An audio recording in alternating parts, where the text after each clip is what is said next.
আসসালামু আলাইকুম বন্ধুরা, আজকের ভিডিওতে আমি দেখাবো সবচেয়ে সহজ পদ্ধতিতে চিলি চিকেন বানানোর রেসিপি। এদিকে আমি দেখেন প্রথমে চিকেন নিয়ে নিছি, বোনলেস চিকেন, একদমই বোন আলাদা করে নিছি। তারপরে দিয়ে দিলাম খানিকটা সরিষার তেল, আপনারা তাহলে সয়াবিন তেল ইউজ করতে পারেন। এখানে দিলাম একটু লবণ, আদা রসুন বাটা, তারপরে দিলাম গোলমরিচের গুঁড়া, তারপরে দিলাম বেশ খানিকটা চিলি সস। নাম যেহেতু চিলি সস, অবশ্যই চিলি সস ছাড়া এটা হবে না, চিলি সসটা অবশ্যই লাগবে। এই পর্যায়ে আমি মাংসগুলো একদম ভালো করে মিক্স করে নিলাম। এখানে আমি মিক্স করে বেশ খানিকটা সময় ম্যারিনেটের জন্য রেখে দিব।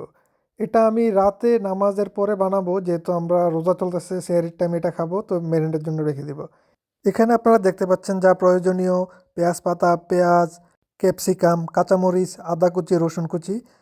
এখন আমি দেখেন ম্যারিনেট করা মাংসতে প্রথমে মিক্স করে নিলাম পরিমাণ মতো কিছু ময়দা, অল্প পরিমাণে, বেশি আমি অ্যাড করবো না এখানে। তারপরে অ্যাড করলাম কর্নস্টার্চ।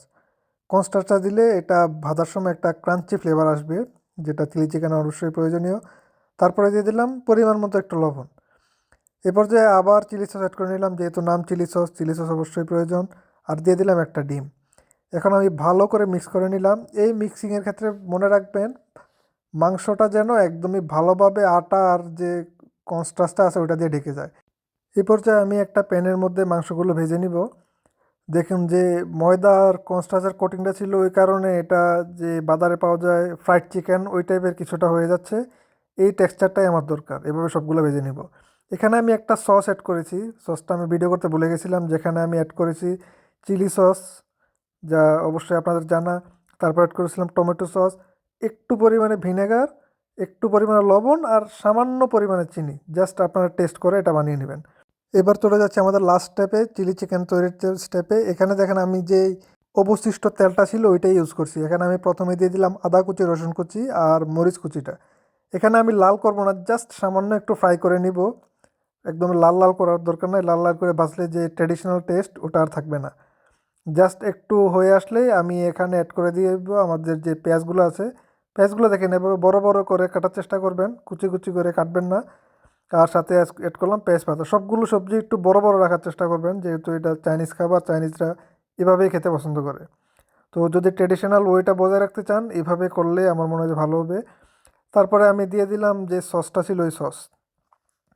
এখন এই সসের মধ্যে সবজিগুলো মোটামুটি একটু পরিমাণে নরম হয়ে আসবে। পুরোপুরি আমি সিদ্ধ করবো না, জাস্ট একটু নরম হয়ে আসলেই আমি বাকি যে ক্যাপসিকামগুলো ছিল ওই ক্যাপসিকামগুলো ঢেলে দিব। এখানে যা যা আমি অ্যাড করছি কোনোটাই কিন্তু আমি পুরোপুরি সিদ্ধ করছি না, এটা একটু পরিমাণে শক্ত রাখার চেষ্টা করছি, যেটা চাইনিজ খাবারের বিশেষত্ব, একটু টেক্সচারটা থাকা জরুরি। তারপরে আমি এখানে লবণ টেস্ট করেছিলাম, লবণ একটু কম মনে হয়েছে আমার কাছে, আমি আর একটু লবণ অ্যাড করে দিলাম। এটা অবশ্যই আপনাদের স্বাদের উপরে, আপনারা টেস্ট করে তারপরে যা যা অ্যাড করার অ্যাড করবেন। এই পর্যায়ে আমি চিকেনগুলো অ্যাড করে দিলাম। এভাবে ভালো করে একদম প্রত্যেকটা চিকেনের গায়ে যেন সসটা ভালো করে লাগে সেরকমভাবে মিক্স করতে হবে। কোনো জায়গায় যদি সস লাগে, কোনো জায়গায় না লাগে, তাহলে এটা খেতে ভালো লাগবে না কোনো রকমই, মানে পুরোটা কষ্টই মনে হবে যে আপনার ব্যর্থ গেছে। পুরোটাতে যেন সসটা ভালোভাবে লাগে, আবারও বলতেছি ওই বিষয়টা খেয়াল রাখবেন। প্রয়োজন হলে সময় নিয়ে মিক্স করুন, কিন্তু জিনিসটা যেন ভালোভাবে হয় সেই জিনিসটার বিষয়ে খেয়াল রাখবেন। তো দেখেন আমাদের চিলি চিকেন প্রায় রেডির পথে। এবারে সবচেয়ে গুরুত্বপূর্ণ যেটা, চাইনিজ খাবার যেটা ছাড়া চলেই না, আর যে জিনিসটা ছাড়া চিলি চিকেনের টেক্সচারটা আসবে না, ওইটা আমি অ্যাড করব। সেটা হচ্ছে কর্নস্টার্চ। আমি একটা পাত্রের মধ্যে 1 চামচের মতো কর্নস্টার্চ নিয়েছিলাম, যেটা আমি নর্মাল টেম্পারেচারের পানি দিয়ে মিক্স করে নিয়েছিলাম, ওইটা অ্যাড করব। আর সবার কাছে অনুরোধ থাকবে, রেসিপিটি ভালো লাগলে অবশ্যই বাসায় ট্রাই করবেন ফ্যামিলির সাথে।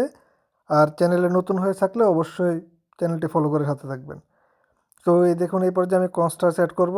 কর্নস্টার্চটা অ্যাড করার সাথে সাথেই দেখবেন যে আপনার খাবারের টেক্সচারটা ছিল একদমই চেঞ্জ হয়ে গেছে, গাঢ় ধরনের একটা গ্রেভি তৈরি হবে। এটাই হচ্ছে চিলি চিকেন। তো আমার চিকেন প্রায় রেডি।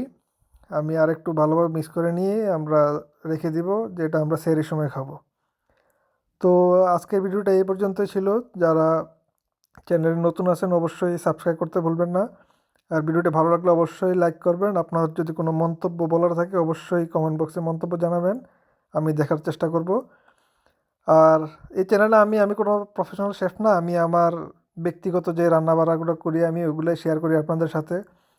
একদমই ঘরোয়া উপায়, একদমই সহজভাবে যে রেসিপিগুলো আপনারা বাসায় তৈরি করতে পারবেন কোনো এক্সট্রা মশলা ছাড়া, কোনো এক্সট্রা মশলার হেসেল নাই, কোনো রেস্টুরেন্ট স্টাইলে না, একদমই নর্মালভাবে। যেমনটা আজকের রেসিপিতে দেখতে পাচ্ছেন কোনো স্পেশাল মশলা ইউজ করি নাই আমি। তো সবাই ভালো থাকবেন, আসসালামু আলাইকুম।